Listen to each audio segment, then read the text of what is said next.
अस्सलाम वालेकुम दोस्तों। आज मैं आपको बताऊंगा कि थ्री फेज़ प्रोटेक्शन रिले इसकी सेटिंग कैसे करते हैं और इसके कनेक्शन कैसे करते हैं। तो दोस्तों, ये बहुत ही कमाल की प्रोटेक्शन डिवाइस है। ये हमने अपने सिस्टम को हाई वोल्टेज से प्रोटेक्ट करने के लिए लगाई हुई है।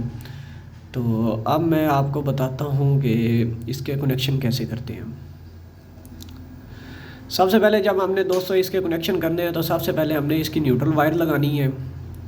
उसके बाद ये न्यूट्रल वायर यहाँ पे लगेगी जैसे कि लिखा हुआ है N, और उसके बाद हमने लगाना है फेज़ A, फेज़ B और फेज़ C।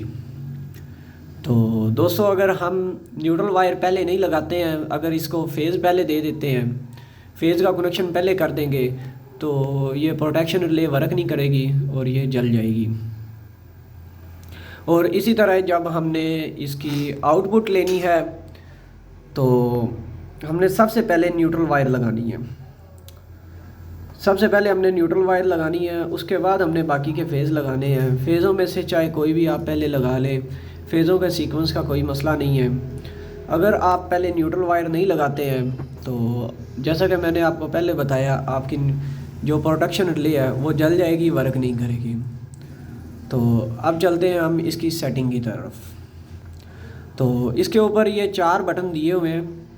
ये वैल्यू को अप करने के लिए है पहले वाला बटन, दूसरा वैल्यू को डाउन करने के लिए M का जो बटन है इससे हम सेट करते हैं, और जो पावर ऑफ का बटन है इससे हम इसकी पावर को सेव भी करते हैं और इससे हम इसको रिले को ऑफ भी कर सकते हैं। तो अब हम M का बटन प्रेस करेंगे और ये हमें ले जाएगा सेटिंग की तरफ। तो मैंने यहाँ पे हाई वोल्टेज की सेटिंग की हुई 270 वोल्टेज पे।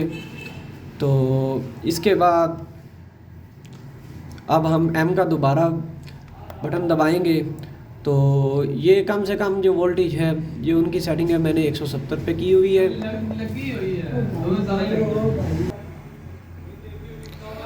अच्छा दोस्तों, इसके बाद आ जाती है टाइम की, कि अगर कितने टाइम तक ओवर वोल्टेज हो जाए तो ये वर्क करती रहे। तो मैंने इसकी 1 सेकंड पे सेटिंग की है। इसकी हम सेटिंग बढ़ा भी सकते हैं, यहाँ से इस बटन को प्रेस करेंगे तो इसकी वैल्यू बढ़ती जाएगी, और ये सेकंड में होती है। जितने सेकंड तक आप इसकी वैल्यू को सेव करना चाहते हैं आप कर सकते हैं। तो ये 1 सेकंड के नैनो हिस्से में ये वर्क करती है और ये बहुत ही वर्क फास्ट करती है। इसके बाद आ जाती है ओवर करंट की सेटिंग। तो मैंने इसकी सेटिंग बेसिकली ये है भी 63 एम्पेयर की, और मैंने इसकी सेटिंग भी 63 एम्पेयर पे की हुई है कि अगर इसके ऊपर 63 एम्पेयर लोड पड़े तो ये वर्क करती रहे। लेकिन पर अब इसकी वैल्यू मैं कम कर दूंगा। इसको अब मैंने सेट कर दिया 30 एम्पेयर पे। और अब आ जाती है बारी ओवर करंट के टाइम की। तो यहाँ पे जो मैंने ओवरलोड की सेटिंग की हुई है, ओवरलोड के टाइम की, तो वो 1 सेकंड की हुई है।